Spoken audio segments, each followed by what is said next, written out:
దాన్ని వృధా చేసుకోకు. ఏవో కలలో లాగే సంఘటనలు వస్తూ ఉంటాయి, అవి వెళ్ళిపోతూ ఉంటాయి. దేనికి ప్రాముఖ్యతనివ్వకు. నిరంతరం నువ్వు దీనిని ఒక కలవలే చూసే దృష్టిని అలవర్చుకో. ఇది సత్యమని చూసే దృష్టి భ్రాంతిలో ఉన్నావు నువ్వు.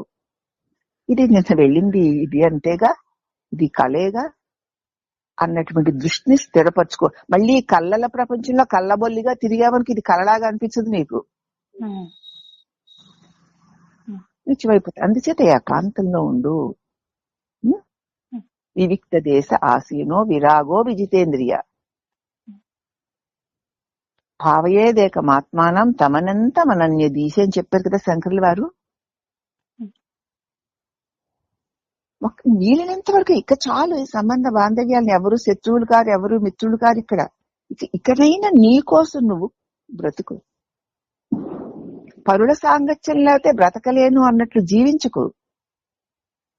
ఎందుకంటే ఎప్పటికైనా నువ్వు ఒంటరివే, నువ్వు ఒక్కడివే. వచ్చే 10 మందితో కలిసి పుట్టలేదు నువ్వు ఈ లోకంలోకి. మళ్ళీ వెళ్ళేటప్పుడు 10 మందితో కలిసి వెళ్ళవు, ఒక్కడివే వెళ్తావు. ఒక్కడివే వచ్చావు, ఉన్నప్పుడు కూడా ఒక్కడివే ఉన్నావు. కానీ నాది ఇది అదని తగిలించుకున్నావు. ఇవన్నీ తగిలింపులే కాబట్టి మళ్ళీ ఒక్కడివే వెళుతున్నావు. ఆ ఒక్కడనైనా నేను ఎవరినైనా ప్రశ్నించుకోవా? మళ్ళీ మధ్యలో వచ్చిన వీళ్ళందరూ ఎవరు అని ఆలోచించవా? వచ్చింది ఒక్కడినే, మళ్ళీ వెళ్ళేది కూడా ఇక్కడే. అవ్యక్తాదీని భూతాన్ని వ్యక్త మధ్యాన్ని భారత అవ్యక్త నిధనాన్యేవా తత్రకా పరిదేవన అని చెప్పాడు కదా. వ్యక్తం అవ్వడానికి ముందు లేనిది వ్యక్తమై కొంతసేపు ఉన్నది, మళ్ళీ అవ్యక్తం అయిపోయేది. అదే కదా మన జన్మ. పుట్టక ముందు లేదు కదమ్మా. ఈ దేహం లేదు, ఈ దేహం పుట్టక ముందు ఈ దేహము లేదు, దీనికి సంబంధమైనవి ఏవీ లేవు. దేహం పోయాక మరి దీనికా ఈ వ్యామోహం? కాబట్టి ఏమిటి, ఎందుకు? నేను ఒంటరిని కదా. ఈ ఒంటరినైనటువంటి ఒక్కడనైన నేను ఇన్ని నావి అని తగిలించుకోవడం చేత, ఈ దేహం నేననుకున్న మోహం చేత నావి అనేటువంటి బంధాల ఉచ్చులో అజ్ఞాన భావంలో పడి కొట్టుకోవడం మానవ జన్మ లక్ష్యం కాదు. అది తెలుసుకో అని చెప్తున్నారు ఇక్కడ. బ్రహ్మజ్ఞానం తమ స్వరూపాన్ని పొందినటువంటి ఆ మహాత్ములు తమకంటే అన్యంగా దేనినైనా తెలుసుకుంటారా? నేను ఒక్కడనే అలా వస్తున్నాయి వెళుతున్నాయి అంతే. తానే కదా ఉన్నాడు. అవస్థాత్రయం అన్ని చెప్పుకున్నాం కదా. దేహత్రయము, కాలత్రయము, అవన్నీ చుట్టుటి వెళ్ళిపోతూ ఉన్నా వెళ్లకుండా ఉన్నటువంటి ఏకైక వస్తువు నువ్వని తురియంగా చెప్పుకున్నాం కదా. మరి ఇక నువ్వే కదా ఉన్నావు. నేనే ఉన్నాను. ఎంతెందుకమ్మా, చచ్చిపోయినప్పుడు కదా నిద్దట్లో ఎవడన్నా తీసుకెళ్తున్నావా నువ్వు? లేదమ్మా. ఎక్కడికి వెళ్తున్నా అవి నావి ఇవి అవి అలాగా ఇలాగా ఆడగా వీడు చంపుతా ఆడ పొడుస్తా ఇది సంపాదించే ఈ గొండెక్క అంటున్నావు. అన్ని వదిలేస్తేనే నిద్ర. నిద్రలో నువ్వు ఒక్కడివే వెళుతున్నావు, ఒక్కడివే వస్తున్నావు. ఏమన్నా కూడా తీసుకెళ్తున్నావు. పాపం ఆప్తులు నిన్ను ప్రేమించేవారు, నిన్ను కోగిలించుకునేవారు, నీ మేలు కోరి నీకు హారతలు ఇచ్చేవారిని తీసుకుని వెళ్ళు నిద్రలోకి. ఎందుకు ఎవ్వరూ లేరు, వాళ్ళెవ్వరూ లేరు. లేనివారు నీ కూడా రారు. నిద్రలో ఒక్కడివే ఆ ఏకమైనటువంటి ఆ సద్వస్తు దివ్య అనుభవం నిద్ర నీకు తెలుస్తూనే ఉంది కదా. బాబోయ్ నిద్రపోయానంటే ఇల్లు వదిలేయాలి, వాకులు వదిలేయాలి, ఆస్తులు పాస్తులు ఐశ్వర్యాలు వదిలేయాలి, బంధువులు మిత్రులను వదిలేయాలి, అమ్మో ఇవన్నీ పోతాయి అని ఏమన్నా భయపడుతున్నావా? మరి ఒక్కడే వచ్చి ఒక్కడే వెళ్తున్నావు. వచ్చి నేను నాది అని తగిలించుకుంటున్నావు. ఊరేగి అన్నిటిని మళ్ళీ అలా వదిలేసి మళ్ళీ వెళ్ళిపోతున్నావు. అందుకే ఈ వచ్చిపోయే నేనెవరు, ఈ చచ్చిపోయే ఈ నేనెవరు అన్న ఆలోచన వచ్చే వరకు వాడు మనిషి రూపంలో ఉన్న వాడు పశువే.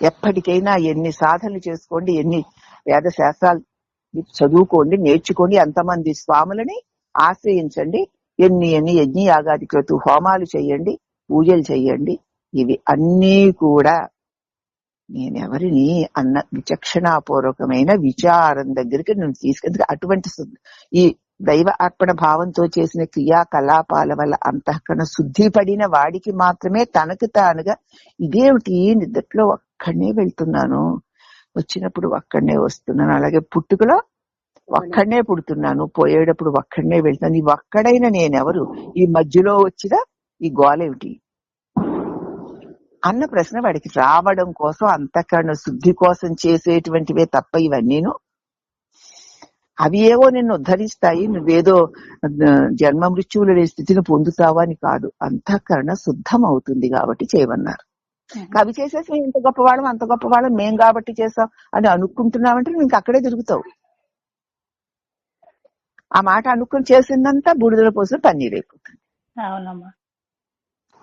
నేను ఇలా చేస్తాం, మేము అలా చేస్తాం, మేమింత గొప్ప మేమంత గొప్ప అన్నావు అంటే అయిపోయింది. మరి చేసిందంతా బూడిదల పోసిన పన్నీర్ అయిపోతుంది. అంతఃకరణ శుద్ధి కోసం వేదాలు శాస్త్రాలు మహనీయులు తప్పనిసరిగా అనేక జన్మల కర్మ వాసనలు ఉన్నాయి కదా, మరి అవి అన్ని క్షాళనం అవ్వడం కోసం రోజులో కొన్ని గంటల సేపైనా భగవంతుడితో కూడి ఉండి లోక చింతన వదలడం కోసం పెట్టారు. అలా ఉన్నప్పుడు ఏమవుతుంది, ఆ సంపద లేదు. మనం ఏదో పూజ పురస్కారం చేసుకోలేదు, పెంటలేగా. ఇక నువ్వు ఒళ్ళు తిరగకపోవచ్చు, మనసు తిరుగుతూనే ఉంటుందిగా, ప్లాన్ల మీద ప్లాన్లు వేసేస్తూ ఉంటుంది. ఈ గంట నేను చేసుకుంటా, ఈ గంట ఈ పారాయణ చేస్తా, ఈ గంట ఈ భగవద్గీత చదువుకుంటా, ఈ గంట ఈ సత్సంగం వింటా అని నువ్వు పెట్టుకున్నాక ఆ గంట సేపైనా నీ దేహాన్ని నీ మనసుని నువ్వు ఒక దాని మీద కేంద్రీకరించడానికి అవకాశం కలుగుతుంది. అలా చేయడం వల్ల గంట కాలాన్ని నువ్వు సద్వినియోగం చేసుకుంటావు, పెంటలో ప్రపంచపు మోహంలో పడకుండా. అవునా కదా? అవునమ్మా. ఈ నియమాలు నిష్టలు, ఈ యజ్ఞాలు యాగాలు క్రతువులు హోమాలు పూజలు ఇవన్నీ దానాలు ధర్మాలు ఇవన్నీ కూడా అందుకు. దానికి ఒక్క పావుగంట కూర్చోమనండి, పిచ్చెక్కిపోతారు జనాలు. నీ మీద నిష్ట లేదు, మనసు పెంటలో తిరగాలి, కూర్చోదు కుదురుగా, ఒక్క నిమిషం కుదురుగా ఉండదు. అప్పుడు కూర్చోమంటే ఎలా కూర్చుంటావు? బాగా తిరగడం అలవాటైపోయింది మనసుకి, ఒంటికి అంతే, శరీరం మనసుకి అంతే, ఉక్కిరి బిక్కిరి అయిపోతుంది ప్రాణం. అందుకని ఏ నిష్టలో అక్కర్లేదు, అసలు ఏమీ చెయ్యక్కర్లేదు. ఏమో మేమింతే అని బ్రతికే వాళ్ళకి సరే ఏమాత్రం ఏది చేసినా దానికి ఏ విధమైనటువంటి ప్రయోజనము ఉండదు అని మనం చెప్పుకునేది గురూపదేశ రత్నమాల భగవాన్ యొక్క పరాకాష్ఠకి చెందినటువంటి సాధకులకి ఇస్తున్నటువంటి బోధ అని చెప్తూ, ఆ పరిపూర్ణమైనటువంటి ఆత్మానుభూతిని పొందిన మహాత్ములు తమ కన్యముగా దేనైనా తెలుసుకుంటారా? ఇందాక లేదు, కాసేపు నాకు వచ్చింది, మళ్ళీ పోతుంది. అంత పెద్ద మర్రి వృక్షము విత్తనానికంటే వేరు అని ఎలాగా అనుకోమో, నా చేత తెలియబడే జగత్తంతా నన్ను విడిచిలేదు, నీ కలలోని జగత్తంతా నిన్ను విడిచి లేనట్లు నీ మెలకువలో జగత్తంతా నిన్ను విడిచి లేదు. ఒకవేళ ఉండదు, ఒకవేళ ఉన్నా అది నాలోనే కలిగి నాలోనే కాసేపు ఉండి నాలోనే తొలగి, నాకంటే అన్య వస్తువు లేదు, ఉన్నది నేనే అని ఎరిగిన వారు వారి బ్రహ్మానంద అనుభవాన్ని ఈ మోహభరితము ఖండము అయిన మనసు చేత అటువంటి దివ్యానుభవాన్ని మన నిద్రానుభవాన్ని మనం కొలవలేము. దాంతో సమమైన సుఖం ఏదన్నా ఉందేమో కొలువు చూద్దాం. ఆ సత్యం తెలుసుకోనాయన అంటున్నారు. తర్వాత ఇప్పుడు దుఃఖరాహిత్యము, అందరిలోనూ వారి వారి నిజస్థితిగా వెలిగే హృదయమే, అది మళ్ళీ ఎక్కడో లేదు, అందరిలోనూ నిజస్థితిగా వారి హృదయంలోనే ఉంది. అదే నిజమైన ఆనంద సాగరం. ఆనంద సాగరం అక్కడెక్కడో ఉందట. అక్కడెవరికి ఎవరైనా తీసుకెళ్తారంటే ఓపిక లేకపోయినా సరే తీసుకెళ్తారంటే అలంకాలు పడిపోవడమే. ఆనంద సాగరం ఉందట అక్కడ. అసలు ఆనంద సాగరం అంటే ఏంటో నీకు తెలుసా? ఎందుకు తెలియదండి? ఆనందం అంటే సంతోషం అండి, సాగరం అంటే సముద్రం అండి. చక్కగా భాష వచ్చిన అర్థాలు చెప్పేస్తారు. కానీ ఆనంద సాగరం అంటే ఎక్కడుందంటే ప్రతి ప్రాణి హృదయములోనూ తానొక్కడే అయి ఏ అలజడులు లేకుండా, ఏ తాకిడులు లేకుండా, ఏ రాగద్వేషాలు లేకుండా, ఏ భవబంధాల భయాలు లేకుండా నిశ్చింతగా నిర్మలంగా మనలోనే ఉంది ఆ బ్రహ్మానందం. ఉంది అనడానికి నీ నిద్రే నీకు సాక్ష్యం. నీ నిద్రాసుఖం నీలోనే ఉందా, ఎవరిలోనైనా ఉందా? నాలోనే అమ్మా. మరి ఇకనే అని చెప్తూ ఆ నిజస్థితిగా వెలిగే హృదయమే నిజమైన ఆనంద సాగరం కనుక దుఃఖం అంటే ఆకాశంలో నీలి రంగు వలె కేవలం కల్పితంగా గోచరిస్తుందే తప్ప నిజానికి దుఃఖం అన్నదే లేదు.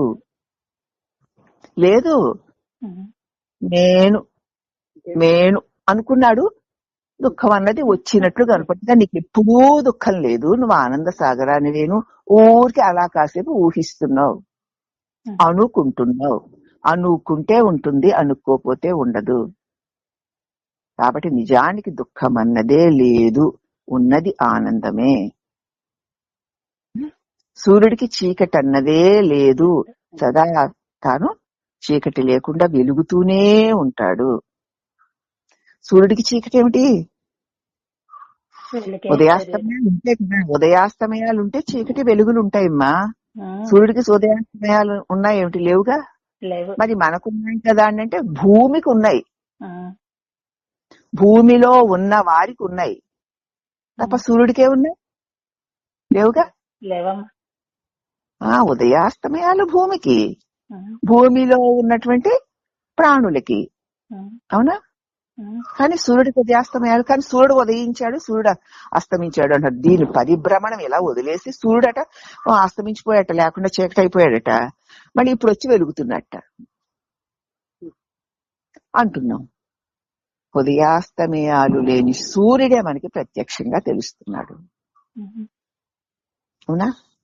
అందుచేత ప్రతి వారి హృదయములో వెలుగుతున్న నిజమైనటువంటి ఆ ప్రకాశమే శాశ్వతమైన ఆనందము.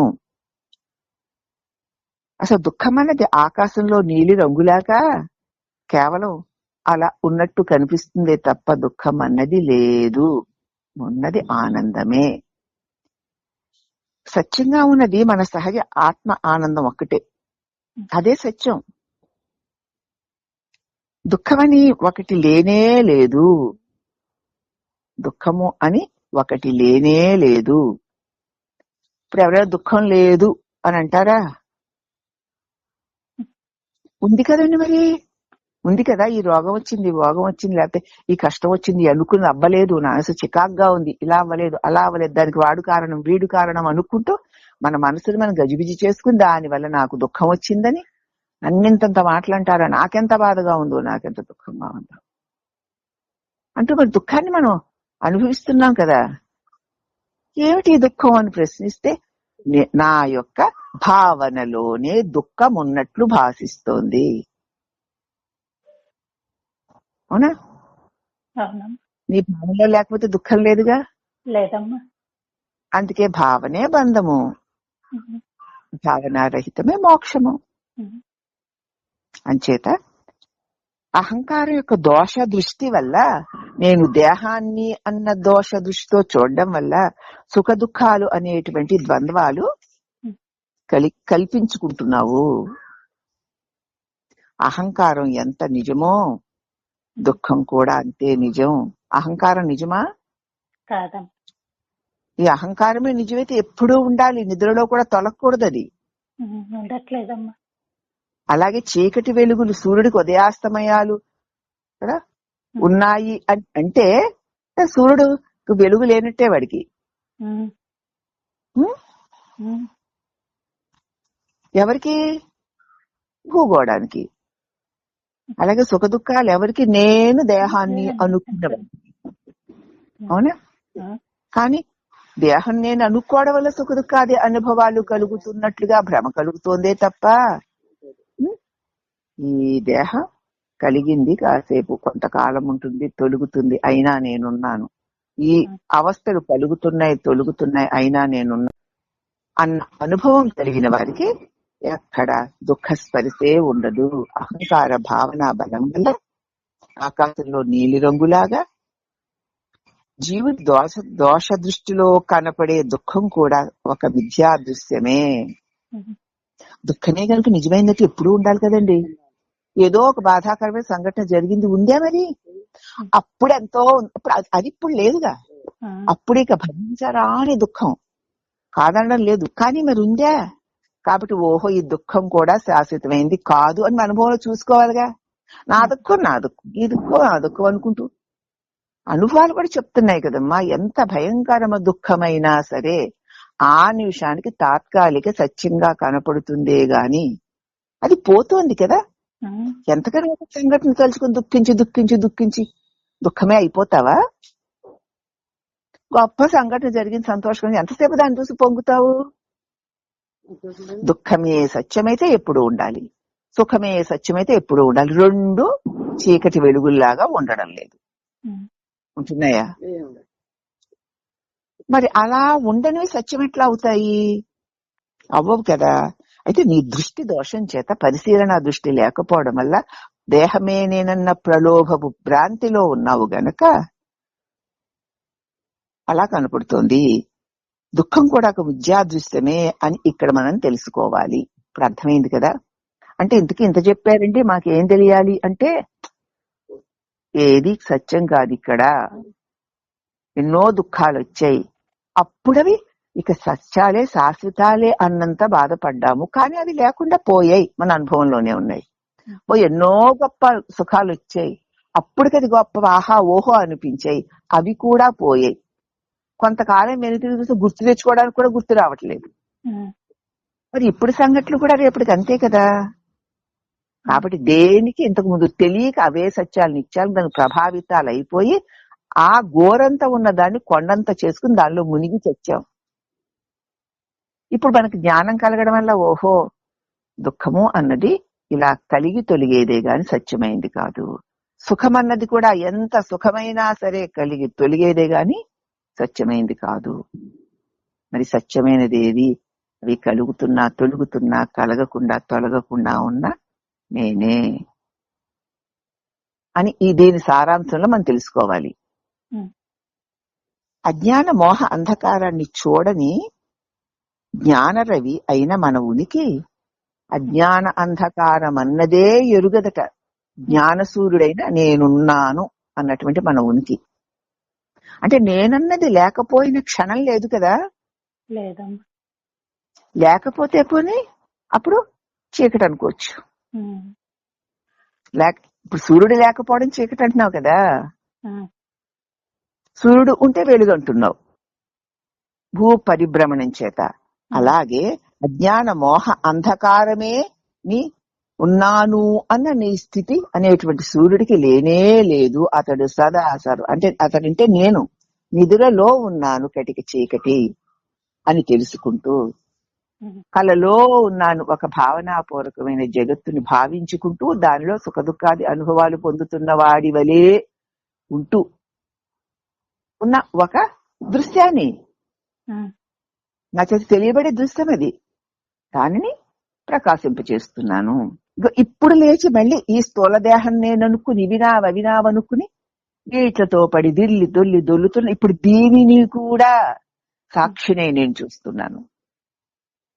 కలవలే కల నాలోనే కలిగి నాకే తెలియబడి మళ్ళీ తొలగిపోతుంది. ఈ మెలకువ కూడా నాలోనే కలిగి ఈ పొద్దున్న ఇలా అయింది, మధ్యాహ్నం ఇలా అయింది, సాయంత్రం ఇలా అయింది, అలా అయింది, ఇలా అయింది అనుకుంటూ అయిపోయిన వాటిలన్నిటిని తెలుసుకుంటూ వాటితో పాటు పోకుండా నేను ఉంటున్నాను. కాబట్టే మళ్ళీ రేపు నిద్రలో కూడా అన్నిటినీ వదిలి ఏకాంతంగా సుఖానుభవాన్ని పొందుతున్నాను. నిద్రలో కూడా ఉన్నాను కాబట్టే మళ్ళీ మెలకు వస్తోంది, ఏవేవో కలుగుతున్నాయి తొలుగుతున్నాయి, అలొస్తోంది తొలుగుతున్నాయి. కానీ కలగక తొలగక చీకటే లేని సూర్యుడిలాగా ఆత్మసూర్యుడిని నేను సదా వెలుగుతూనే ఉన్నాను. నాకు అజ్ఞానమనే చీకటి ఎప్పుడూ లేదు. అర్థమైందా? ఎంత గొప్ప మాటో కదా. బాగా అనుభవానికి వస్తుందా ఈ మాట? నిజమా కాదా? శాస్త్రం ఏ శాస్త్రాల మాట వదిలేదు. ఇప్పుడు మనం మన అనుభవంలోంచి చూసుకున్నా మనకి నిజమే అది. అసలైన నిజం అది, అసలైన సత్యం అది. అదే నీ స్వరూపం. దీనికి ఏం రుజువులు కావాలి మనకి? లోకల్లో కళ్ళబల్లి కబుర్లకైతే రుజువులు సాక్ష్యాలు కావాలి. ఆ రుజువులు సాక్ష్యాలు చెప్పేవాళ్ళు కూడా కళ్ళబొల్లి వాళ్ళే. కానీ నీ స్వరూపానికి రుజువు ఎందుకు, సాక్ష్యం ఎందుకు? నీ అనుభవమే రుజువు. అట్టి నేను జన్మ మృత్యువు లేనివాడను, సుఖ దుఃఖాలు లేనివాడను, రాగద్వేషాలు లేని, ద్వంద్వములే లేని ఏకాత్మ వస్తువును. అవునా? అజ్ఞాన మోహాంధకారం ఎప్పుడూ లేదు నాకు. అటువంటి జ్ఞాన రవిని నేను. అట్టి నా ఉనికి ఆనంద రూపమై ఉంది. ఆనంద స్వరూపుడని సదా వెలుగుతూనే ఉన్నాను. అసత్యమైన ఈ దేహం పుట్టక ముందు లేక పుట్టాక ఉండి పుట్టినప్పటి నుంచి క్షణక్షణానికి మారిపోతూ నశించిపోయేటువంటి అసత్యమైన ఈ దేహము నేను అనే అహంకారం వల్ల దుఃఖము కలుగుతున్నట్టు కలిగినట్లు ఉందే కానీ నిజంగా ఎవ్వరూ దుఃఖాన్ని పొందడం లేదు అంటున్నారు. అదేంటండి, దుఃఖాల్లో ఉన్నవాళ్ళు అయ్యో మాకింత దుఃఖంగా ఉంది, ఇంత బాధగా ఉంది, మమ్మల్ని అమ్మ దేవుడు రక్షించాలి, అమ్మవారు రక్షించాలి, వెంకటరమణ రక్షించాలి, ఈ దేవుడు రక్షించాలి, లేకపోతే స్వామి మీరు రక్షించాలని మరి భగవంతుని ప్రార్థన చేస్తాం కదా దుఃఖాలు పోవాలని. దుఃఖాల్లో లేకపోతే భగవంతుడే ఎందుకు శరణాగతి పొందుతామండి మేము అని అడగచ్చు కదా. అసలు నీకు దుఃఖమే లేదని తెలియక అజ్ఞాన నిద్రలో కంటున్న కళని నిజం అనుకుని కలవరిస్తున్నావురా, పలవరిస్తున్నారల్లే. నీకు దుఃఖమే లేదు నాయనా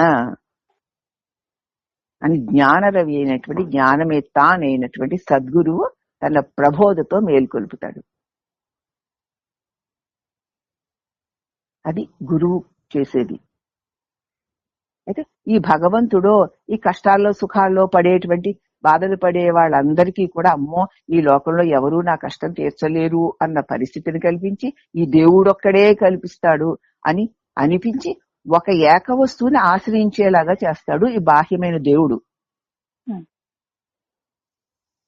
ఆ దేవుణ్ణి పట్టుకోగా ఆ దేవుడే గురు రూపంలో వచ్చి అసలు ఇవేవి నీకు లేవురా,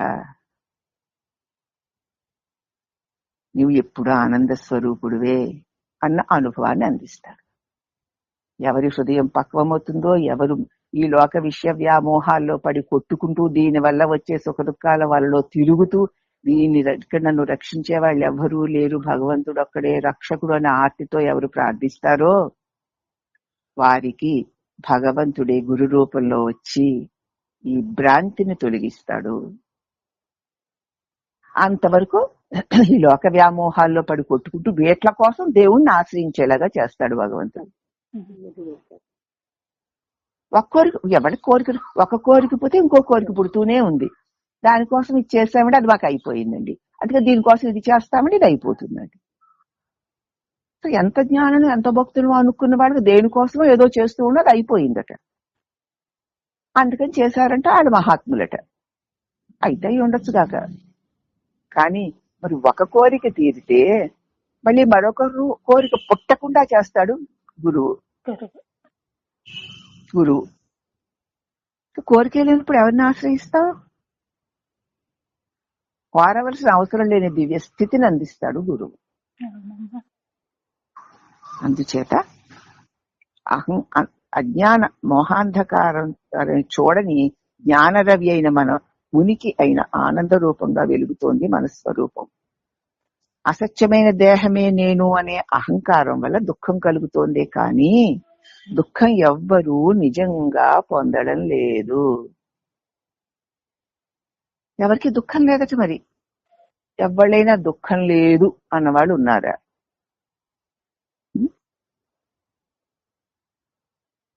ఎవరైనా చెప్పండి, దుఃఖం లేదు, బాధ లేదు, బాబాయ్ ఆనాడు ఎన్ని బాధలు పడ్డామో, ఎన్ని దుఃఖాలు పడ్డామో అన్నవాళ్లే తప్పపోను. ఇప్పుడు ఏదో తిండి బానే ఉన్నావులే, ఇప్పుడు మాత్రం ఏముంది, కాలు నొప్ప, వేడి నొప్ప, ఈ నొప్ప, ఆ నొప్ప, అమ్మో బాబో అయ్యో అయ్యో, లేక ఆళ్ళు తిట్టారో ఏళ్ళు తిట్టారో లేదు.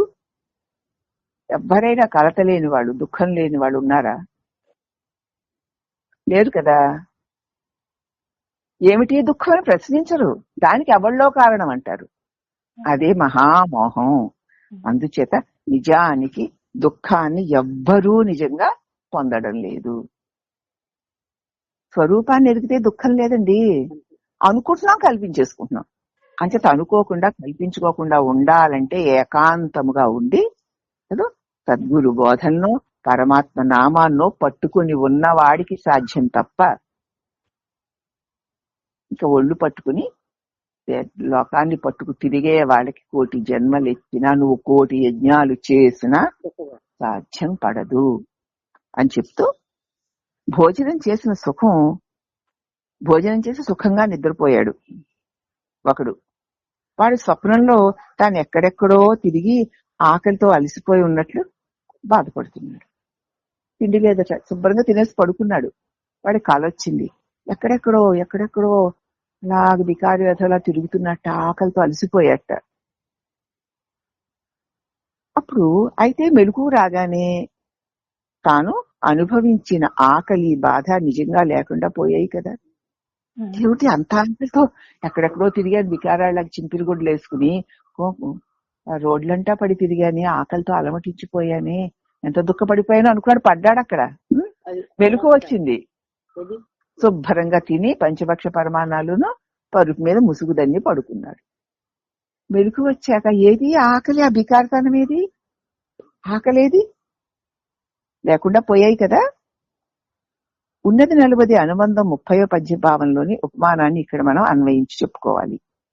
దుఃఖం నిజం కాదని ఇక్కడ ఉపదేశం.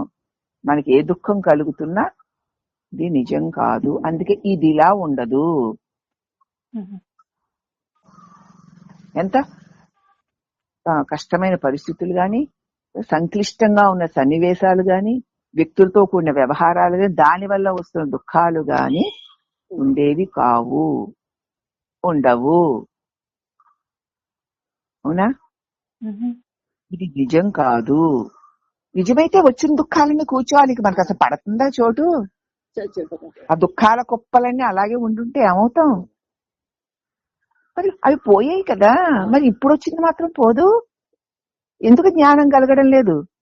దాన్ని పట్టుకెందుకు వేలాడుతున్నావు? దానివల్ల ఎవరో ఏదైతే నీ రాగమేమిటి, ద్వేషమేమిటి, ఈ పిచ్చి శ్రేష్టలేమిటి? అంతకంటే అయోమయపు వ్యక్తిత్వము వ్యక్తులు ఉంటారా? కాబట్టి జీవితంలో కలిగే దుఃఖాల వల్ల మనస్సు విరిగిపోకుండా సాధన నుంచి జారిపోకు.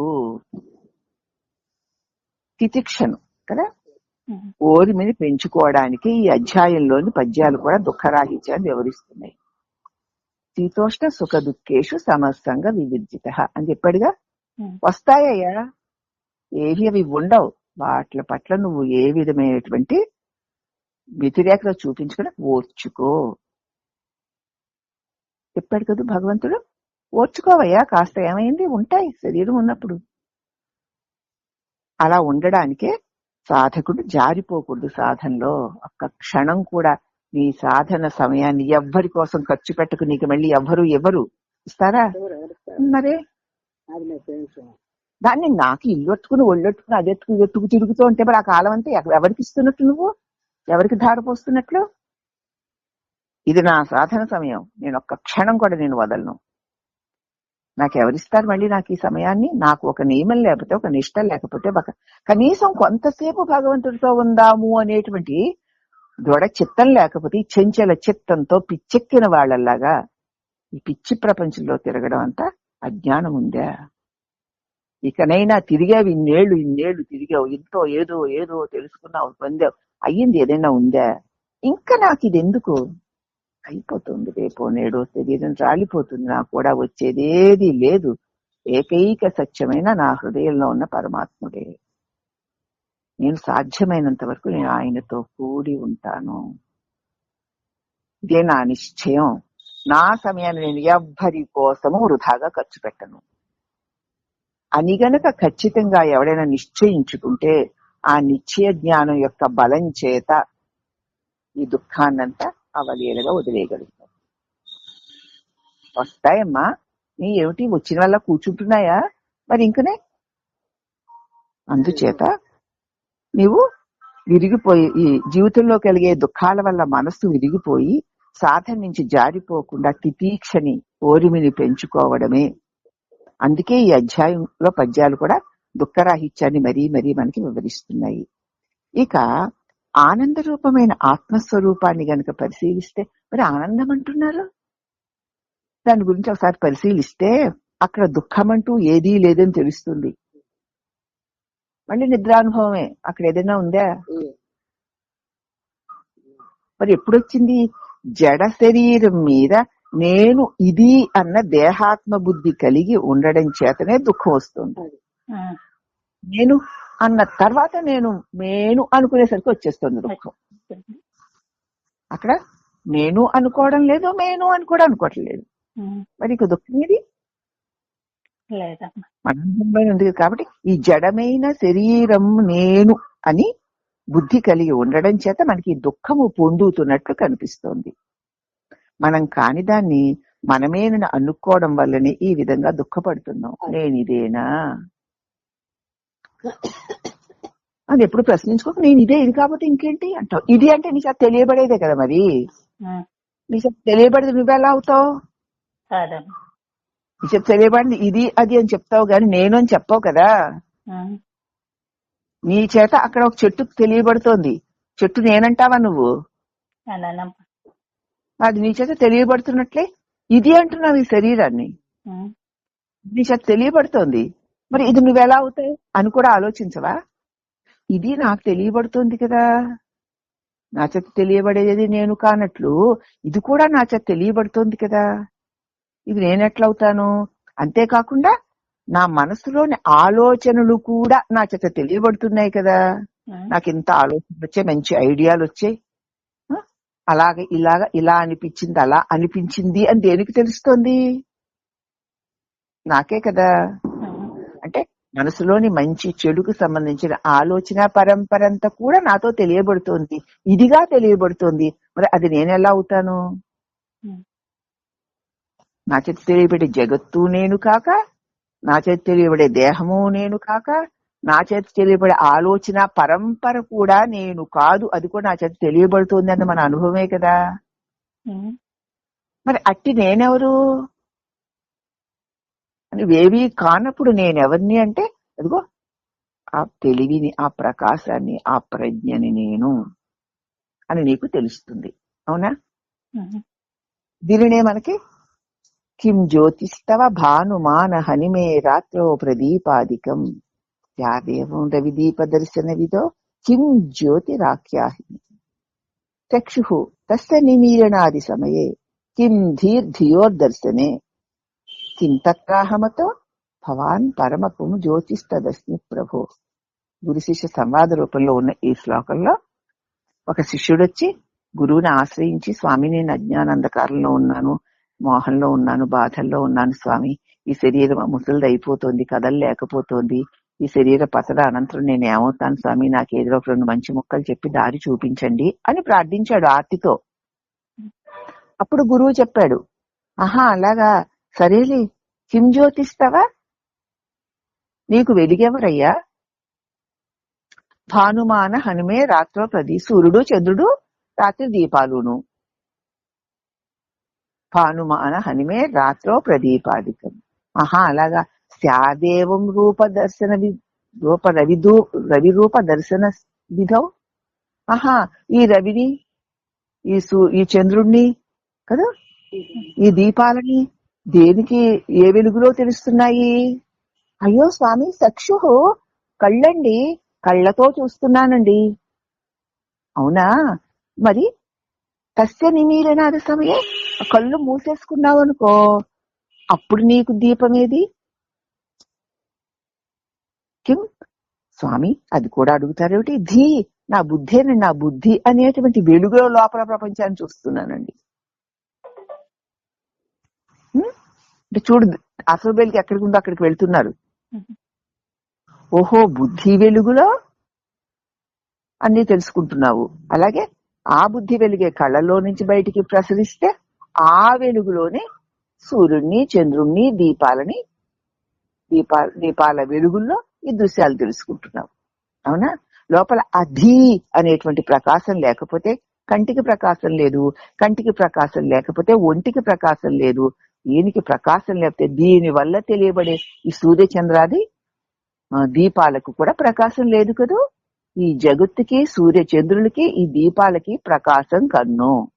మరి కంటికి ప్రకాశము బుద్ధి. ఇవన్నీ బుద్ధి అనేటువంటి వెలుక్కి ఆశ్రయించుకుని ఉన్నాయి. కిం తత్రాహమతో, ఓహో ఆ బుద్ధికి వెలుగెవరో ఒక్కసారి చూడు నాయనా అన్నారు. దర్శని కిం తత్రాహమతో భగవాన్ జ్యోతిస్తదస్మి ప్రభో. నేనే జ్యోతినై ఉన్నాను, నేనే తెలివినై ఉన్నాను.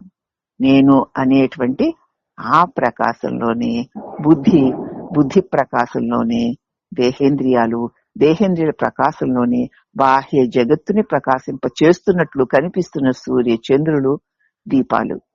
సూర్య చంద్ర దీపాలు స్వయం వెలుగులు కావు. నా చూపు అనే వెలుగులో తెలియబడుతూ ఉన్నాయి. నా చూపు నా బుద్ధి వెలుగులో దృశ్యాలను చూడగలుగుతోంది. నా బుద్ధో నా స్వరూప ప్రకాశంలో వీటన్నిటిని ప్రకాశింపచేస్తుంది. ఇప్పుడు సమస్త జగత్తుకి ప్రకాశం ఎవరు? నేను. అవునా? మరి ప్రకాశానికి దేహాలుంటాయా, మోహాలుంటాయా, రాత్రింబవళ్ళుంటాయా, కష్ట సుఖాలుంటాయా? నువ్వు ప్రకాశానివి కదూ. మరి అందుచేత ఆనంద రూపమైన ఆత్మస్వరూపాన్ని గనక పరిశీలిస్తే అక్కడ దుఃఖం అంటూ ఏమీ లేదు అని తెలుస్తుంది. ఇంకిప్పుడు ఏది అక్కడ దుఃఖం?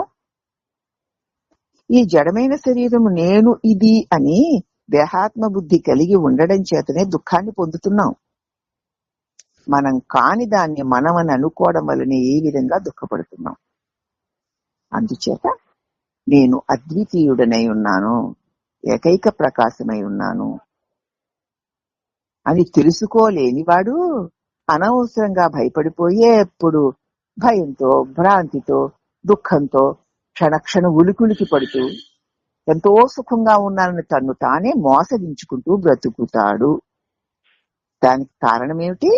ఇదిగో దేహమే నేను అనే అహంభావం నశింపచేసి స్వభావమైన ఆత్మజ్ఞానంతో అద్వితీయ స్థితిలో ఈ గురుబోధ వల్ల నీవు ఉండువుగాక అని దీవిస్తున్నారు.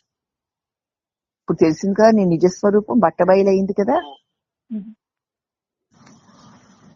ఆత్మజ్ఞానమే సద్గతి అని ఇంకంతే. దానిని ఆశ్రయించి పొందితే అజ్ఞానం వల్ల కలిగే జన్మ దుఃఖం తొలగిపోతుంది. ఇంకా దేనిని ఆశ్రయించకు. దేని వల్ల ఈ జన్మ మృత్యువులు అనేటువంటి దుఃఖం తొలగదు. స్వయంగా నాకు నేనే ఉన్నానని తెలుసుకుంటూ ఉండగలుగుతున్న ఆత్మస్వరూప ప్రకాశాన్ని నేను అని దానిని ఆశ్రయించి ఉంటే ఈ అజ్ఞానం వల్ల కలిగే జన్మ దుఃఖం తొలగిపోతుంది. అప్పుడు తెలుస్తుంది నీకు అసలు దుఃఖమే లేదని. అప్పటి వరకు దుఃఖమే లేదు అంటే నీకు తెలియదు. ఎందుకంటే దేహమే నేనన్న మోహంలో ఉన్నావు. హరి బ్రహ్మాదులు వచ్చి చెప్పినా అది మనకి ఎక్కదు, అర్థం కాదు, అవసరం లేనట్లు బతుకుతాం. అంతకంటే ఇంక మోహమే ఉంటుందమ్మా. అదే దుఃఖరాహిత్యానికి చక్కటి మరి నీ స్వరూపాన్ని నీకు దర్శింపచేసి దుఃఖం లేని నీ స్థితిని మనకి అందించారు కదూ. అక్కడికి దుఃఖరాహిత్యం చెప్పిన తర్వాత ఇక సుషుప్తి యొక్క వ్యాపకత్వం దాని గురించి చెప్తున్నారమ్మా. సుషుప్తి ఇంకా స్వప్నంలోకి వ్యాపించలేదని మనస్సును కలత చెందనీయవద్దు. జాగ్రత్త అవస్థలో విచారణ ద్వారా మనస్సు అణిగి సుషుప్తి లభ్యమైతే కలలో కూడా అది సిద్ధిస్తుంది. ప్రత్యేక ప్రయత్నం అక్కరలేదు అని భావన. సుషుప్తి అంటే నిద్ర కదూ. నిద్ర సుషుప్తి అంటే నిద్ర. నిద్రలో ఏమీ తెలియదు, ఏమీ లేదు. అవునా? ఆ నిద్రలో ఇంకా స్వప్నంలో ప్రవేశించలేదు మనం. సరే అమ్మ. సుషుప్తి అంటే నిద్ర. ఇంకా మనం స్వప్నంలోకి ఇంకా రాలేదు, ఆ గాఢ నిద్రలోనే ఉన్నాము. మనసు ఏ కలత లేకుండానే ఉంది. జాగ్రత్త అవస్థలో గనక విచారణ ద్వారా మన మనస్సు అణిగితే ఏమిటిది, ఏమిటి మెలకువ, ఏమిటి కళ, ఆ నిద్రలో ఏమీ లేని ఆ స్థితి అంటే ఏమిటి అని గనక మనం జాగ్రత్త అవస్థలో చక్కగా విచారణ ద్వారా మనస్సు నేను అని అనకుండా అనుకోకుండా అణిగి ఉంటే అదే అప్పుడు నిద్ర. మళ్ళీ సుషుప్తి అనుభవమే లభ్యమవుతుంది. అవునా?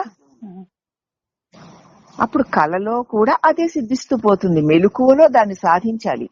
సుషుప్తి అనుభవాన్ని మెలకువలో గనుక నువ్వు సాధించగలిగితే కళలో కూడా అది కంటిన్యూ అవుతుంది. ఇప్పుడు నిదురలోనూ ఆ ప్రకాశమే, మెలకువలోనూ ఆ ప్రకాశమే, కళలోనూ ఆ ప్రకాశమే. ఇంకేమీ ప్రత్యేక ప్రయత్నాలు ఏమీ అక్కర్లా. నిదురలోని ఏమీ లేనటువంటి ఆ అనుభవపు గుర్తుని మెలకువలో నిలుపుకో. ఎప్పుడైతే ఈ మెలకువలో కూడా దానిని గనక నేనే ఉన్నది నేనే, ఇవి అన్ని అలా ఏవో వస్తున్నాయంటే కళలు, ఇంకా మెలకువ కళ అని రెండు ఉండవు. అప్పుడు రెండు కలిపి ఒకటే అవుతాయి. ఆ, ఇది నా చేత తెలియబడేదే, అది నా చేత తెలియబడేదే.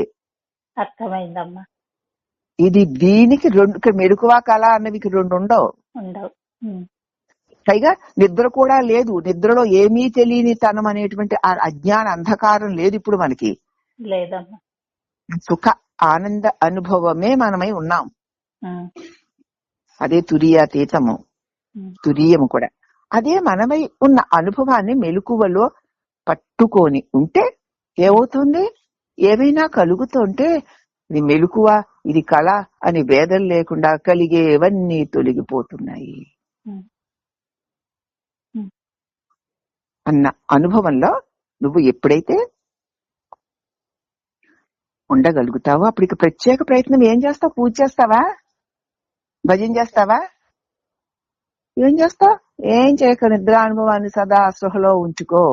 ఉమ్, దేహేంద్రియ మనోబుద్ధుల వ్యవహారాలు, ఇతరుల వ్యవహారాలన్నీ కూడా కలలో వలె అలా కలిగి కలిగి కలిగి తొలగిపోతుంటే కలగక తొలగక ఉన్నటువంటి ఆనంద స్వరూపుడువై నువ్వన్న అనుభవం మాటికి మాటికి స్మృతిలో ఉంచుకుంటూ పోతే ఇవన్నీ బట్టి కళ్ళలుగా నీకు అనుభవానికి వస్తాయి. దానికి ప్రత్యేకమైన ప్రయత్నం అక్కర్లేదు.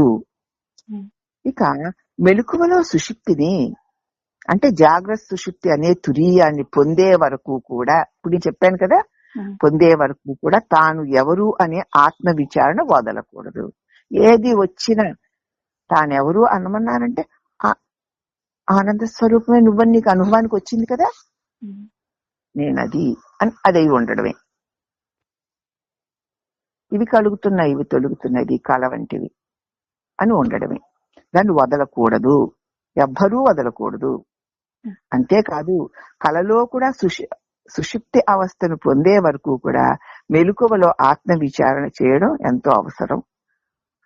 మెలకుగా ఉన్నంతసేపు కూడా నువ్వు ఉన్నావు కదా, నిద్ర అనుభవమైన ఆనందమే నువ్వై ఉన్నావు అన్నదాన్ని సదా స్పృహలో పెట్టుకుంటూ ఉంటే ఈ దేహేంద్రియ మనోబుద్ధుల వ్యవహారాన్ని కళలో వాటి వలె కలిగి తొలగిపోవడాన్ని తెలుసుకుంటూ ఉంటావు. ఆ నేనున్నానన్న అనుభవాన్ని వదలకుండా ఉండాలి.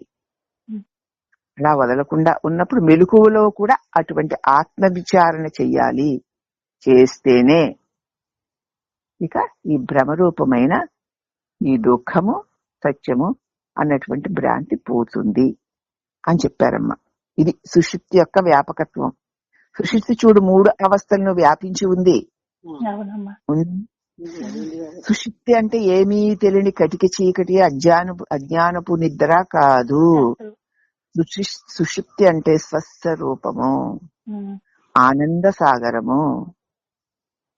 సమస్త అన్ని అవస్థలలోనూ వ్యాపించి ఉందది. ఒక్కొక్క అవస్థలో ఒక్కొక్క రకమైన ప్రపంచము. ఆ ప్రపంచంలో అనేక మంది జనాలు, జీవాలు, రాసులు, కష్టాలు, సుఖాలు అవస్థలకి సంబంధించినవి. అవి అలా రకరకాలుగా వచ్చి వెళుతోన్న నా సుషుప్తి అనుభవమైన స్వయం ప్రకాశము అలాగే ఉన్నాను అన్న అనుభవం మాటి మాటికి ప్రతి క్షణము గనక మనం స్పృహలో పెట్టుకుని ఉండాలి. అలా ఉంటేనే మనం సుషుప్తి ఆ మెలకువలో కలలో కూడా సుషుప్తి అనుభవాన్ని పొందే వరకు కూడా ఆత్మ విచారణ అంటే నిన్ను నువ్వు అంటి పెట్టుకుని ఉండడం చాలా అవసరము. అలా ఉందని కారణంగానే భ్రాంతి పోవడం లేదు, శాంతి పూర్ణంగా రావడం లేదు అంటున్నారమ్మా. ఇప్పుడు మరి సుషుప్తి అంటే ఎంత వ్యాపించి ఉంది. ఇప్పుడు మన మెలకువలో మనకి ఇంత పెద్ద ప్రపంచం కనిపిస్తుంది కదా. ఈ ప్రపంచంలో నేను, నాది, ఇల్లు, వాకిళ్ళు, బంధువులు, మిత్రులు, వాళ్ళు వీళ్ళు అంతా ఉన్నాయి కదా. దాని పట్ల రాగద్వేషాలు కలిగి ఉన్నాం కదా. అవునా? మరి మన మెలకువలోని ప్రపంచమంతా నా చేత తెలియబడుతూ, కలలో ఉన్న ప్రపంచమంతా నా చేత తెలియబడుతూ అవి కలిగి తొలుగుతోన్నా నేను కలగకుండా తొలగకుండా ఉన్నానన్నప్పుడు నీకు దేని మీద రాగం, ద్వేషం, భ్రమ, భ్రాంతి, అజ్ఞానం ఉంటాయి? ఉంటాయా? ఉండవుగా. అటువంటి స్థితి నీకు సదా స్థిరంగా కలిగే వరకు ఈ విచారణ అనేది ఒక్క సాధన తప్ప ఏ సాధన వల్ల మోక్షం రాదు. కానీ అంతకన్నా బాగా దట్టంగా పట్టుకొని ఉన్నవారు మాత్రం దాన్ని శుద్ధి చేసుకోవడం కోసం లోక విషయాల్లోకి వెళ్లకుండా సాధ్యమైనంత వరకు ఇంటిలోనే ఉండి ఒంటిలోనే ఉండి అంతఃకరణలో ఉన్న పరమాత్మని సదా సదా సదా ధ్యానిస్తూ జపిస్తూ ఉండాలి.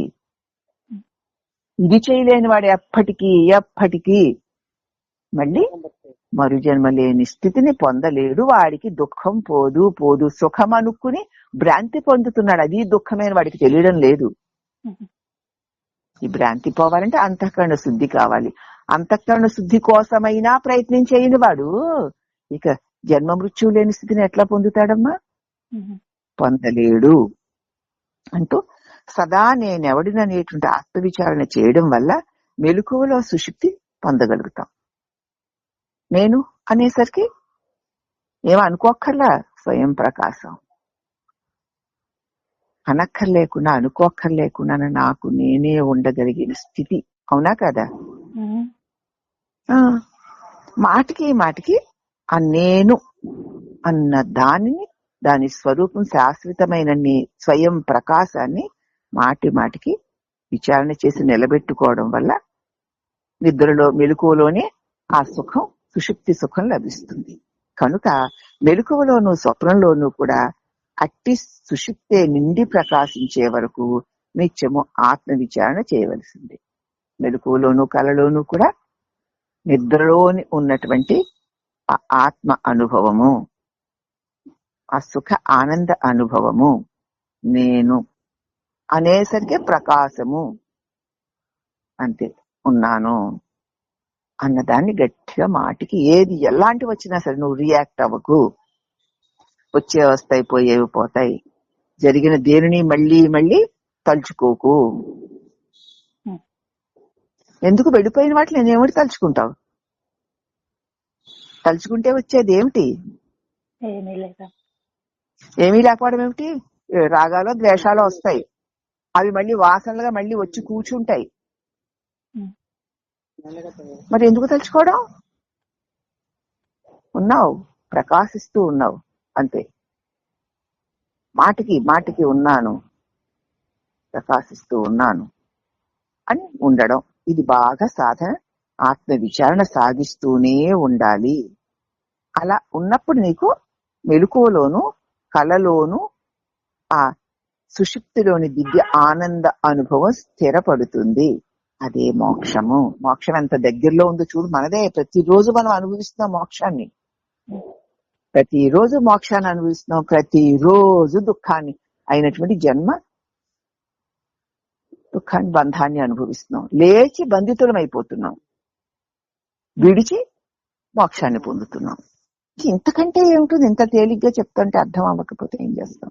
అర్థం అయితే మాత్రం ఆచరణలోకి రాకపోతే మాయా మోహం యొక్క ప్రభావానికి లోనై ఉన్నాను నేనన్నా గుర్తు తెచ్చుకో.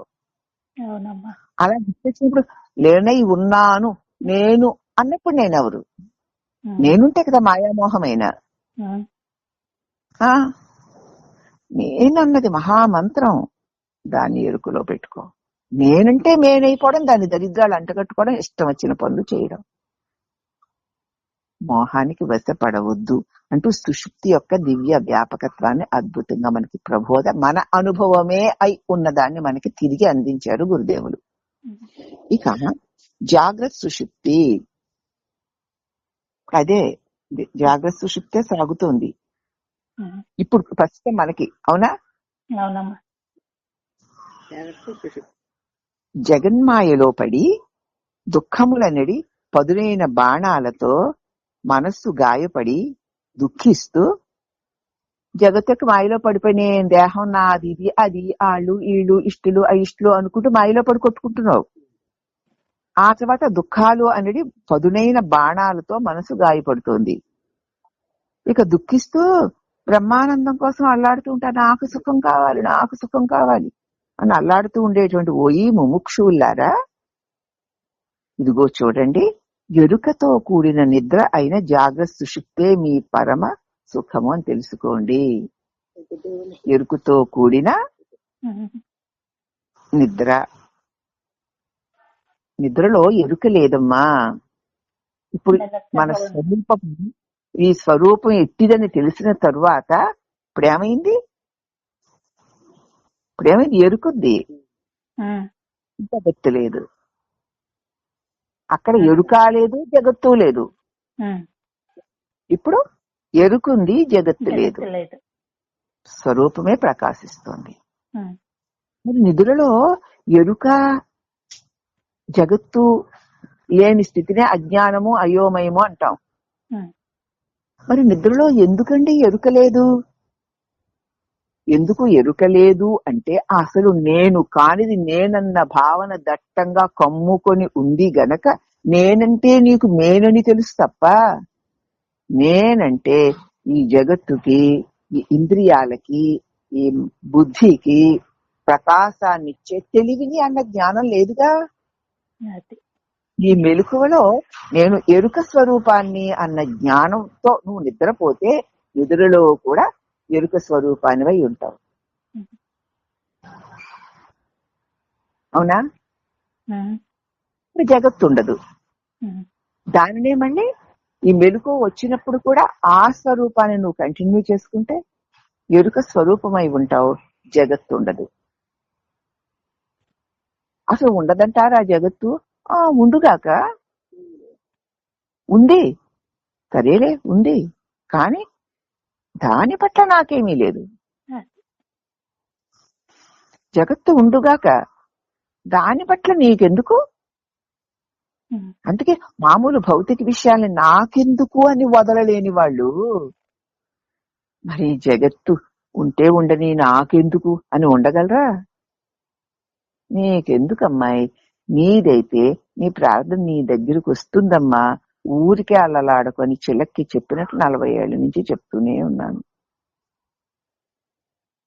నాకెందుకు అనుకోవా? ఎప్పుడు నాకు అవసరమా అనుకోవా? ఇంకా మనసు ఆడించినట్లు ఇంక ప్రలోభాల్లో పడి దొర్లిపోవడమేనా? చెప్పు. అలా అనుకుంటేనే నీకు ఏది ముఖ్యమో దాన్ని పట్టుకోగలుగుతావు. ఉమ్, నాకెందుకు అనుకో, నీకు అక్కర్లేనివి, నీకు సంబంధం లేని వాటిలో పళ్ళి దొల్లడమే జన్మ అయిపోతుంది జీవితం. కాబట్టి నీకు సంబంధం లేని దానిలోకి వెళ్లకు. ఎంతవరకు నీకు సంబంధం ఉందా సంబంధం లేదా అని కాదమ్మా, దీని ప్రారంభంలో ఉన్నది నీ దగ్గరకు వస్తుంది. అవునమ్మా. అప్పుడు దాని పట్ల అది చేసి వదిలేయి. ఉమ్,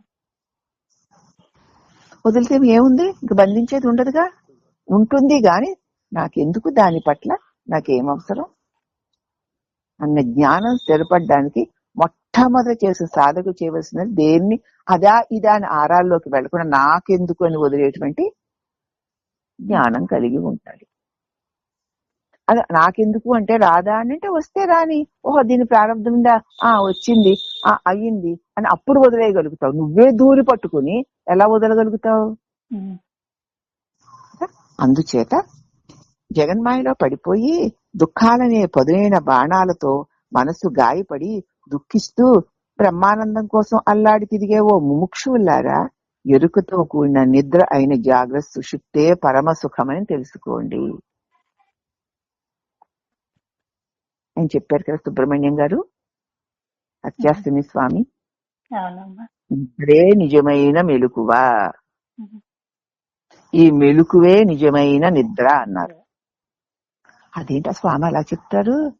నిద్ర ఏమో మెలకువ, మెలకు ఉంటే నిద్ర ఎలా అవుతుందండి అంటాం. మెలకువేమో నిద్ర, అన్నీ తెలుస్తూ ఉంటే నిద్ర అంటారేటండి ఆయన? మరి ఆయన ఎందుకో అలా అంటున్నారు. ఈ విచారణతో చూసుకున్నప్పుడు నిద్రే నిజమైన మెలకువ అంటే ఏమిటనమాట? తన పట్ల తానుగా ప్రకాశిస్తూ ఉంటాడు. భావనాపూర్వకమైన తాను కాని కల్పనలన్నీ తొలగిపోతాయి. అదే నిజమైన మెలకువ. ఆ మెలకుని తాను కానివి నేనని వ్యవహారం చేసే ఈ జాగ్రత్త అవస్థలో ఇది ఒక అవస్థగత వ్యవహారం కాబట్టి ఇప్పుడు కూడా అదే నేనే ఉన్నాను గనుక నేను స్వయం ప్రకాశమై ఉన్నటువంటి ఎరుకను. ఇవి ఉన్నట్లు ఉంటూ ఉండకుండా పోయేవేను. నేనున్నాను అన్న దాంతో మెలకులో కూడా ఉంటూ ఉంటే ఇవన్నీ ఉన్నట్లు ఉన్నా అవన్నీ తొలగిపోయేవనేటువంటి మాటలకు కాకుండా అనుభవపూర్వకంగా మనం ఆచరణ చేస్తూ పోతే అవి తొలగిపోతాయి. అర్థమైందమ్మా? అందుచేత పంచేంద్రియాల చేత వంచింపబడవద్దు. ఇంద్రియాలు అది చూపించి ఇది చూపించి ఇది వినిపించి అది వినిపించి అది తినిపించి ఇది తినిపించి ఆహా ఓహో అనిపిస్తాయి. వాటి చేత వంచింపబడక సరేలే ఇప్పుడు నాకెందుకు, ఏది ఇంద్రియాలు అడుగుతున్నా మనసు అడిగినా నీకెందుకు ఇప్పుడు అని ఒక్కసారి చెప్పి చూడు. వాటి చేత వంచింపబడక హృదయ కమలంలో నెలకొని ఉండి నిద్ర కాని నిద్ర అయినా జాగ్రత్త సుషుప్తి. నిద్ర కాని నిద్ర నీ హృదయంలో, అవునా? ఇప్పుడు అనుభవానికి వచ్చింది కదా మనకి. నిద్ర కాని నిద్ర అయిన జాగ్రత్త సుషుప్తిలో ఉండే విద్వాంసులు మాత్రమే మోక్ష దృష్టి కలిగిన వారై ఉన్నారు. ఇతరులందరూ కూడా ఈ జగద్ వ్యాపారము అనేటువంటి గాఢాంధకారంలో అజ్ఞాన నిద్రావసులే అయి ఉన్నారు. ఈ మెలకు అజ్ఞాన నిద్రావసము వల్ల వస్తున్న కళ. మరి ఇది కలకాక నిజమా? కాబట్టి నిద్రకాని నిద్రైన జాగ్రత్త సుషుప్తి. పంచేంద్రియాలను వంచింపబడక మనసు చెప్పినటువంటి వాసనల యొక్క సంస్కారం నీకెందుకు అని నువ్వు నేను అనుకోకుండా నేనున్నానన్న స్వయంగా ఉండగలిగిన ఆ స్థితిలో నిద్రానుభవాన్ని గుర్తు తెచ్చుకొని ఉంటూ ఉంటే అప్పుడు ఏం జరుగుతుంది? ఈ జాగ్రత్త సుషుప్తిలో ఉండడం అవుతుంది. నిద్రకాని నిద్ర ఇది. అటువంటి విద్వాంసులు మాత్రమే మోక్షాన్ని కలిగి ఉంటారు. ఇతరులందరూ జగన్మాయ అనే వ్యాపారంలో పడి గాఢాంధకారంలో నిద్రావసులై ఉన్నవారే. అంటే మోహం నిద్రలో వస్తున్న కలిది. ఈ కళ పోతుంది, ఇంకో కళ వస్తుంది, రెండూ పోతాయి, చీకటి కమ్మేస్తుంది. ఇంతే బ్రతుకు. ఏమిటిదని ప్రశ్నిస్తే అవి వచ్చిపోతున్నాయి, నేను అలాగే ఉన్నాను, వీటినన్నింటినీ తెలుసుకునే తెలివై ఉన్నాను. అట్టి నేను నిదురలో కూడా ఉన్నాను అనడానికి రుజువేమిటి? సుఖ అనుభవపు గుర్తే. లేకపోతే అనుభవం ఎవరికి కలుగుతుంది? కాబట్టి సుఖ అనుభవపు, నిద్రలోని సుఖ అనుభవపు నీ స్వరూపమే పరమాత్మ. అదే నువ్వు. అక్కడ రెండో వస్తువు లేదు. సుఖమే, ఆనందమే స్వరూపంగా ఉన్నావు. అదే నీ నిజస్థితి. దానిని వదిలిపెట్టకుండా ఉండు. ఈ మెలకువలో కూడా అదే ఉంది. దాని యందు భ్రాంతి వల్ల నేను దేహానన్న మోహంతో ఈ జగత్తనే కళ, అది సత్యం అనేటువంటి భ్రాంతి. దానిలో సుఖ దుఃఖాది అనుభవాలు, జన్మ పరంపరలు. కానీ అది కళే కాబట్టి అది తొలగిపోగానే నేను మళ్ళీ సుఖ స్వరూపమే నా అనుభవానికి నేను కలుగుతున్నాను. మరి అది ఉన్నప్పుడు కూడా అనుభవం కలగాలి అంటే నేను ఎప్పుడూ ఉన్నాను, నేను ఆనంద స్వరూపమై ఉన్నాను, అవే వచ్చిపోతున్నాయి అన్న ఎరుకతో గనక నువ్వు ఈ జాగ్రత్త అవస్థలో ఉండగలిగితే ఆ ఎరుకే స్వప్నంలోనూ కల వస్తున్నా కంటిన్యూ అవుతుంది. నిదురలో కూడా అజ్ఞానమని చీకటి లేనటువంటి స్వరూప అనుభవంలో ఉండగలుగుతావు. కాబట్టి అదే జాగ్రత్త సుషుప్తి. కాబట్టి అజ్ఞానం అనేటువంటి మోహాంధకారంలో, జగద్వ్యాపారం అనేటువంటి గాఢాంధకారంలో మనందరము నిద్రావసులమై కలగంటున్న వారమే. ఈ కలకంటున్నది ఎవరా అని చూస్తే కల తొలగిపోగా తానే మిగులుతాడు. ఆ మిగిలి ఉన్న తన స్వరూపమైన తెలివిలోనే కళ మెలకువ తెలియబడుతూ కలిగి తొలుగుతున్నాయి. అట్టి నేను మెలకువలోనూ కలలోనే కాకుండా నిద్రలో కూడా, ఇవేవీ లేని నిద్రలో ఏ విక్షేపాలు లేని ఆనందమై ఉన్నాను. అట్టి నేను సదా ఉన్నాను. ఇవి కలుగుతున్నాయి, తొలుగుతున్నాయి అన్న ఎరుకని గట్టిగా ఈ బోధ వల్ల అంటి పెట్టుకొని ఎక్కువగా ఉంటూ ఉంటూ ఉంటూ ఉండగా ఇవన్నీ నిజంగా విద్యలే కాబట్టి అనతి కాలంలోనే తొలగిపోతాయి అంటూ జాగ్రత్త సుషుప్తిని మనకి వర్ణించి చెప్పారమ్మా. ఈ ఒకటి చెప్పుకుందాము. అద్వైత జ్ఞానము. నేను అనే అహంకారం శివునిలో లీనమై నశించగా, ఇప్పుడు మరి నేను అని నువ్వు అనవు, అనుకోవు, అనుకోకపోతే అది తొలగిపోయింది, మరి ఏం మిగిలింది? శివునిలో లీనమైపోయి నశింపగా శివభక్తి జ్వాల ఆత్మానుభవంగా ప్రకాశిస్తోంది అక్కడ. అవునా? నేను అని అనకుండా అనుకోకుండా ఉన్నప్పుడు ఏమైంది? ఆ శివత్వం అనుభవపూర్వకంగా ఆత్మ ప్రకాశంగా స్వయం ఉనికిగా ప్రకాశిస్తోంది కదూ. అది నేను అనదు, నాది అనదు, ఉన్నాను అనదు, ఉంటుంది. అదే శివభక్తి జ్వాలంటే, అదే ఆత్మానుభవ ప్రకాశము, అదే శివోహం అనే అద్వైత స్థితి. శివత్వమే ఉంది, జీవత్వం గాని దేహత్వం గాని లోకం గాని లేనివే. ఎప్పుడు సదా ప్రకాశిస్తున్న ఆత్మజ్ఞాన ప్రకాశమే నేనై ఉన్నాను. అట్టి నేను శివోహం అన్న అద్వైత స్థితి. అహంకారం నశించేందుకు ఆత్మ విచారణే సాధనం అవడం చేత శివోహం శివోహం అని జపించడము లేదా ధ్యానించడము ఆ స్థితికి చేర్చే అభ్యాసం కాదు అని ఇక్కడ గ్రహించాలి. ఈ విచారణ లేకుండా కదా, ఇది కదా ఇది కదా నేను అది కదా అన్నటువంటి అనుభవం లేకుండా శివోహం శివోహం శివోహం శివోహం అంటే ఏమిటొస్తుంది? రాదుగా. అక్కడ ఏమిటనమాట, శివోహం అంటే ఏమిటి అని తెలియాలి. శివ అంటే ఏమిటి, శివోహం అంటే ఏమిటి, ఈ శివోహమని అనే దాని యొక్క స్వరూప స్వభావాలు ఏమిటి, అనుకునేవాడెవడు అని విచారణతో ఆ మంత్రం యొక్క అర్థాన్ని గురువు ద్వారా తెలుసుకుని ఆ మంత్ర అర్థం నీవై అక్కడ అనుభవం కలగాలి. అహం బ్రహ్మాస్మి అంటే ఏమిటి తెలుస్తోంది? తెలియాలంటే అహం అంటే ఏమిటో తెలియాలి, బ్రహ్మం అంటే ఏమిటో తెలియాలి. తెలియద్దా మరి? తెలుస్తూ చేస్తూ ఉన్నప్పుడు ఏమవుతుంది? కానిదంతా తొలగిపోతుంది. ఉన్నది ఎప్పుడూ ఉండేదే కాబట్టి అదే మిగిలి ఉంటుంది. కాబట్టి అహంకారం నశించడం కోసం ఆత్మ విచారణే సాధన. ఏమిటిది? నేనెవరు? శివోహం అంటున్నాడుగా. ఆ అహం ఎవరు, ఆ నేను ఎవరు అని నిలిస్తే తాను శివుడు. నేను అని నేనుతో కలిస్తే వాడు జీవుడు బద్ధుడు. అంతే, అక్కడ అయిపోయింది, విడిపోయింది. విడిపోయింది కదా పద్మ? అవును.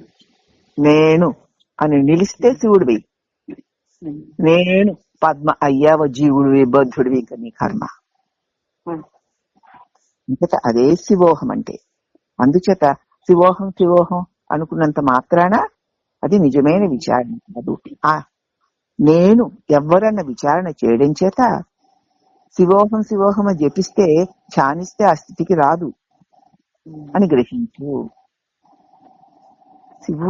శివుడై ఉండాలంటే నేను అంటే ఏ మేనులతోటి బంధం లేని శుద్ధ స్వరూపం.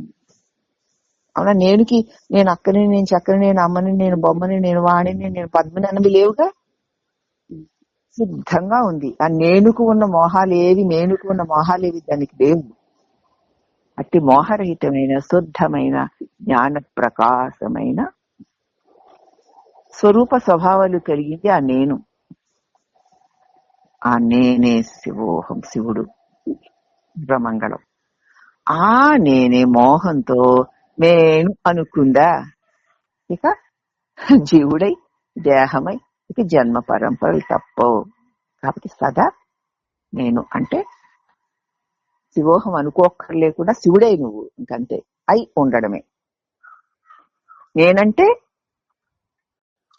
కాబట్టి మనోమాలిన్యం పోయేటట్లు నేనెవరు అనే ఆత్మవిచారణ మొనర్చి హృదయం అనే చెకుముకి రాయి మీద మనస్సును సానపెట్టాలి.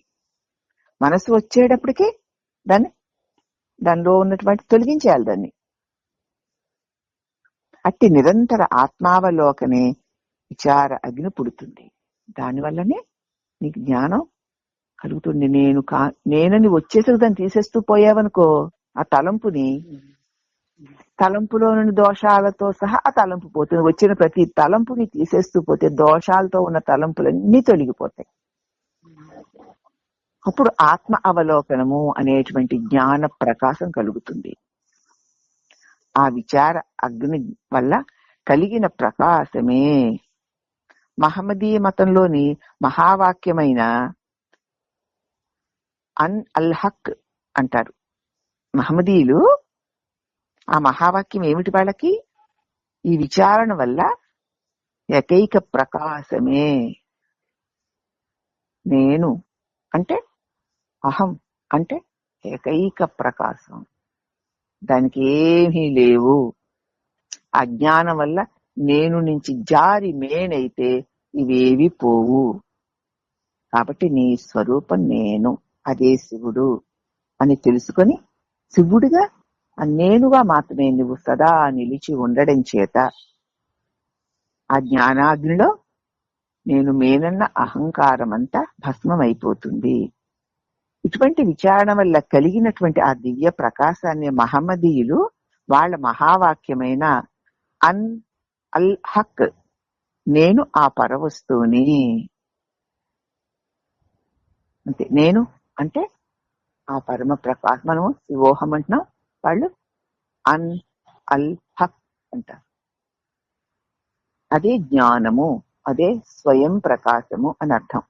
ఈ గ్రంథంలో 341, 633 వచనాల్లో కూడా ఇదే వివరింపబడింది. అద్వైత జ్ఞాన నిష్ఠ అక్కడ ఇప్పుడు నేను అన్నప్పటికి రెండోది లేదు కదమ్మా, ఒక్క నేనే ఉంది అక్కడ. అంతే, అదే అద్వైత జ్ఞాన నిష్ఠ, అదే నిజమైన ధీరత్వం అనిపించుకుంటుంది. ఇక నేను ఇది అదిగా కాకుండా కదా, నేను నాదిగా కాకుండా ఉండడమే నిజమే. అన్నిటినీ అలా వదిలేసి నువ్వు ఉండడమే నిజమైన ధీరత్వము అనిపించుకుంటుంది. అందుచేత మిథ్య అయిన ఈ అద్వైత ప్రపంచంలో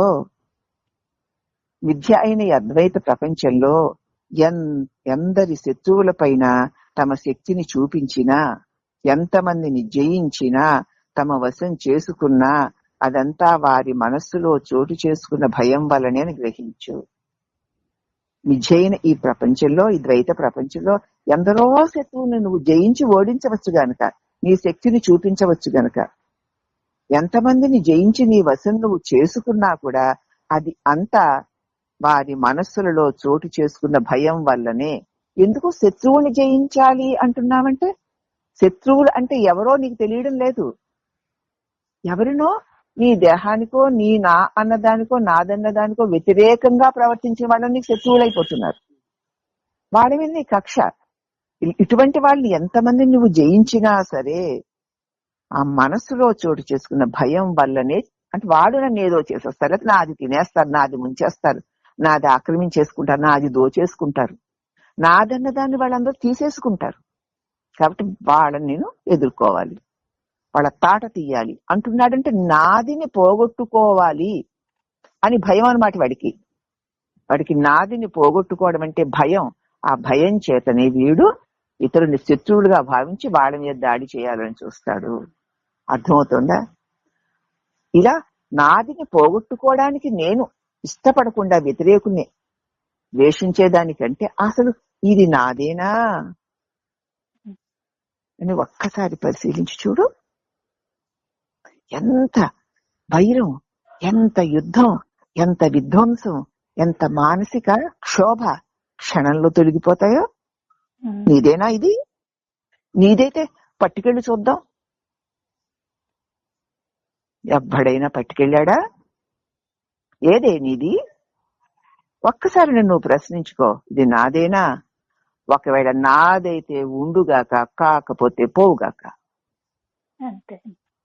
ఇంకా అయిపోయి ఇంకెందుకంటున్నాను? ఇప్పుడు ఈ శత్రువు లేది, వాడిని జయించవలసిన అవసరం లేదు. నాదిని పోగొట్టుకోవడానికి ఇంత భయం మనకి.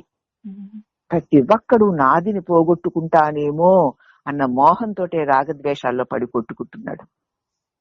అంతకంటే అజ్ఞానులు ఎవరున్నారు? ఏది నాది, ఏది నాతో వస్తుంది, ఏది నాతో వచ్చింది, దీనికోసం నాకు ఈ వైరులు ఎందుకు, ఈ వ్యతిరేకతలు ఎందుకు? అసలు ఇది నాదేనా? ఈ నిమిషంలో మేలుని వదిలితే నాదేది? అమ్మా సద్గురు ఉండాలమ్మా, ప్రబోధ ఉండాలి.